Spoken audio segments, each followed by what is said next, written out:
Immigration advocates in Colorado say ICE is using a sneaky new tactic to detain people after their immigration hearings. Not going after violent criminals, the worst of the worst, as the Trump administration pledged, but instead going after people who are vulnerable because they're following the law. Our Angeline McCall has that. ICE out of court! ICE out of court! At a federal courthouse in downtown Denver, outside, an effort to stop what they've seen inside. I want to thank everyone for showing up today. Immigration advocates say even though people are doing the right thing by showing up to court, they're still getting detained. And we are here to say, not on our watch. Jennifer Piper with the American Friends Service Committee says they've seen 8 people, including 2 children, detained following their immigration court hearings. What we are seeing here, I have not seen in the 20 years that I have been a part of the immigrant rights movement. They say in most cases, someone's case is dismissed by a judge, meaning they're out of compliance and haven't had a chance to file any other paperwork. But in the next moment, they're in the hands of ICE. I've seen the system employ a sneaky new tactic where judges dismiss cases for families to then walk straight into the claws of ICE waiting in the hall. What does this speak about the legal way when people are now coming into their legal court dates and they are being stopped and they are questioning if the legal way is really the right way? And so if that is not the right way, then what is the way? For people who show up to court, they're trying to do it the right way.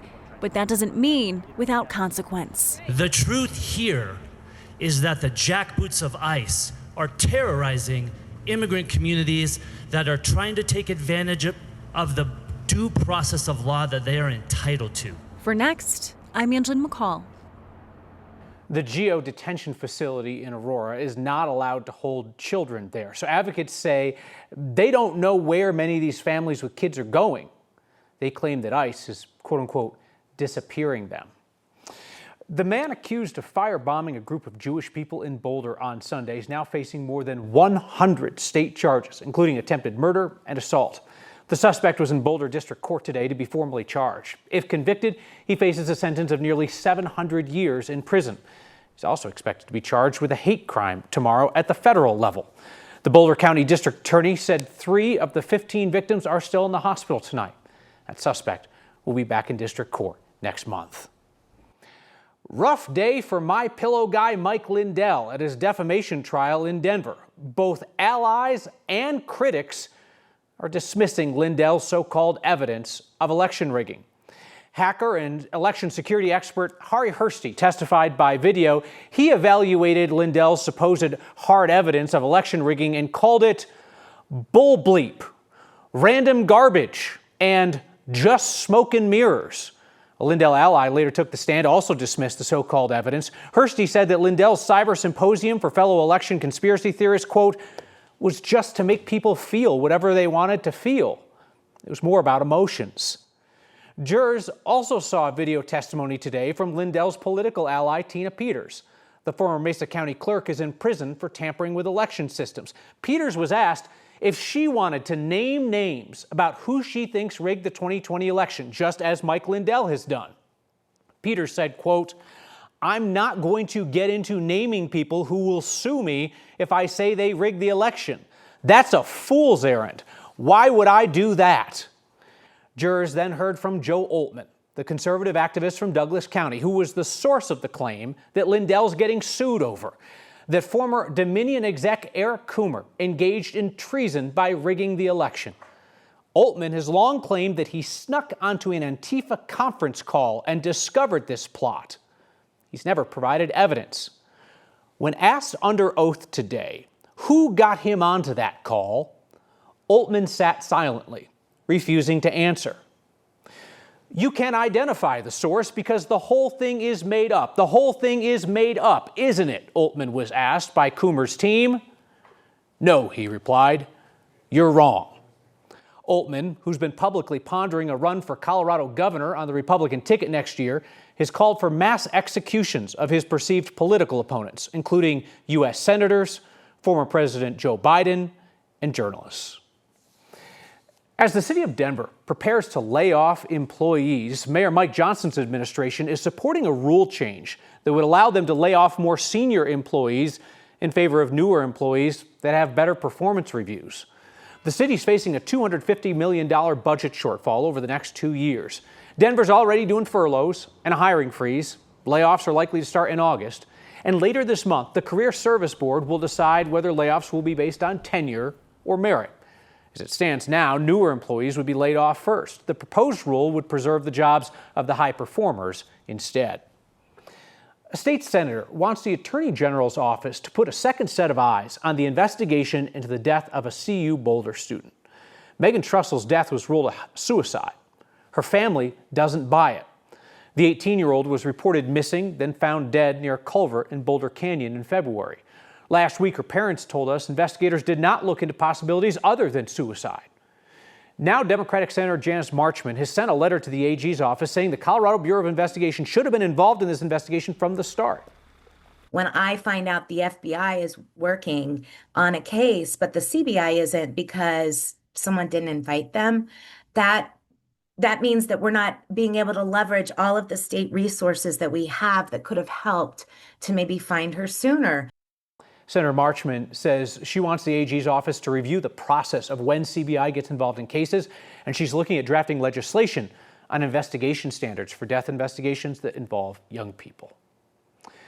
Well, this could probably be the first time in history that a mayor has resigned because of a fight over one of those Buc-ee's convenience stores. The mayor of Palmer Lake quit Wednesday while facing a possible recall election as her community argues about whether to put in one of those mega gas stations on Monument Hill. Text messages from a lawsuit show this really got heated when the mayor called opponents of Buc-ee's terrorists. Our Spencer Seuscher has the receipts. Talks about a plan to put a massive Beaver-branded gas station between Denver and Colorado Springs just bucked a mayor out of office. It's small-town politics. It's not the gas station that's bringing her behavior to light. Darcy Shaning doesn't live in Palmer Lake, where the Buc-ee's was proposed. She lives in nearby Monument. I'm 100% in favor of Buc-ee's. Darcy says she was working with Mayor Glant Havenar to try to push the project through. I was best friends with the mayor. Emphasis on the word was. Enter the group Integrity Matters, an El Paso County group with a hodgepodge of interests from politics to developments. Integrity Matters filed a lawsuit against the town earlier this year, saying the mayor and board of trustees intentionally silenced constituents who showed up at a public hearing to fight it. We were really concerned with open meetings laws violation. Their lawsuit just got more than a Texas-sized beaver nugget worth of energy. Darcy and the mayor got in a big fight, and Darcy decided to post screenshots of text messages with Havenar in a large group chat. I ousted her because it was the right thing to do. Those messages are now in the suit, which alleges the mayor called people who oppose the Buc-ee's terrorists, unfortunate-looking creatures, effing losers, cows, and trash. Is it mean girl middle school to post all of your messages, though? Like, those are selected, right? Like, none of them seem to incriminate you the same way they would incriminate her. Well, I'm not the mayor, and the public has a right to know who their mayor is. The mayor resigned Wednesday. Integrity Matters says the messages also prove Havenar was breaking open meetings laws, discussing contents of executive sessions, and already knowing the outcomes of votes. Governments can make bad decisions as long as they follow the law to get there. I knew 100% she was breaking the law. I mean, there's even messages of me telling her you're breaking the law. Now, the now former mayor in Palmer Lake didn't return my call for an interview today, but she told our partner station in Colorado Springs that she resigned because of the division in the town and what she called harassment that came with it. She was also facing the threat of a possible recall, but she was just reelected in November. And according to Colorado law, you can't circulate a recall petition until someone has served for 6 months. So I know somebody out there's watching and they're like, yeah, that's unfortunate about the whole calling your constituents terrorists. But what's the deal with the Buc-ee's? Are we getting the Buc-ee's? We're not getting the Buc-ee's? Buc-ee's project not dead yet. In fact, right before the mayor left, the town trustees voted 6-1 last week to annex the land for the gas station. So even without her on board, they still have plenty of people. Sometimes Buc-ee's is the most powerful force of all. Spencer Seuscher with an interesting one. Thank you, Spencer. There's now another Democrat in the race for Attorney General. She has more of a national profile in legal circles than she does have a local following in political circles. Hetal Doshi is a former federal prosecutor and former litigator for the U.S. Department of Justice. She's joining a whole slew of Democrats vying for current AG Phil Weiser's job when he leaves due to term limits. He's run for governor. There is Secretary of State Jenna Griswold. She passed on a run for governor after the leak of voting machine passwords by her office. Boulder District Attorney Michael Doherty. He's a longtime prosecutor. He's like a Law and Order type. He is bottom left on your screen. Former House Speaker Crisanta Duran. She is the top right square. She briefly, unsuccessfully ran for Congress. And progressive attorney David Seligman, who's focused on consumer issues. Bottom right in your 4-box. Next time, it's a 5-box. Colorado's governor is facing a new lawsuit from a state employee who says the governor is trying to force the state to illegally share information with federal immigration agents. We'll have that story in a moment. And the group helping to keep music alive in Colorado is leaving their scenic view for city life. A lawsuit against Colorado's governor is coming from the inside, from a state employee. Democratic Governor Jared Polis is accused of ordering the state to illegally share personal information about Coloradans with federal immigration agents. Do it without a court order. As our Marshall Zellinger explains, the governor is accused of trying to break the laws he signed into place.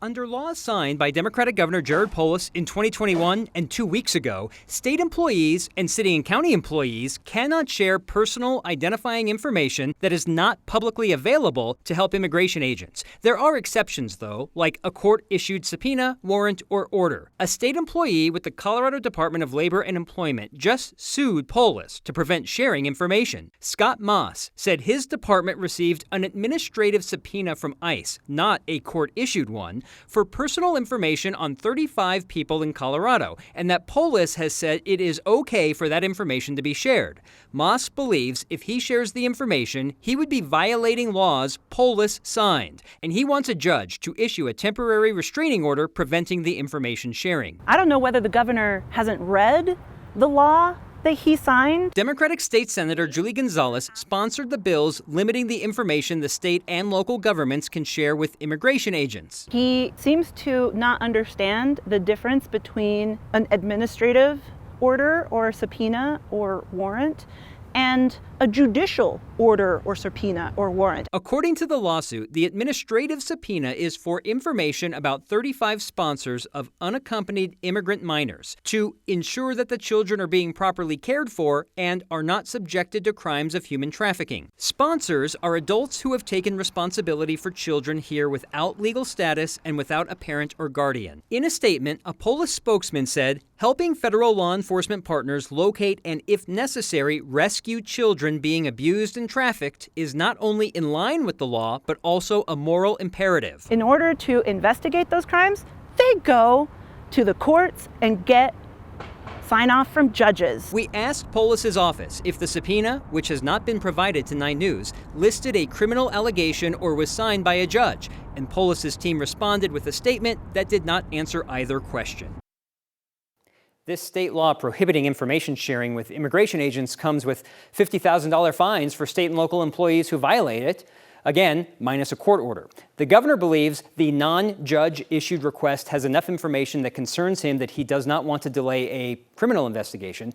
But Kyle, state law also spells out when the state is supposed to assist, and we now have the first challenge to what kind of request from ICE is deemed sufficient. It's wild that the first challenge is like of the governor himself, but there's so much intense focus on just where and how Colorado shares and doesn't share information. Right, and that's why these state laws went into effect 4 years ago, and now is, hey, you know, you've got an administration that is opposite of the political party that's in power in Colorado. Maybe we need to protect people that are not going to be protected federally. But now, if you have ICE saying we need information about these specific people because of a crime is committed, the state's still supposed to be able to share that. Yep. But this currently is we want to investigate if a crime is being committed, which is why it's that squishy gray area. Gray area, yeah. Well, that's what courts are for. All right, Marshall Zellinger, thank you.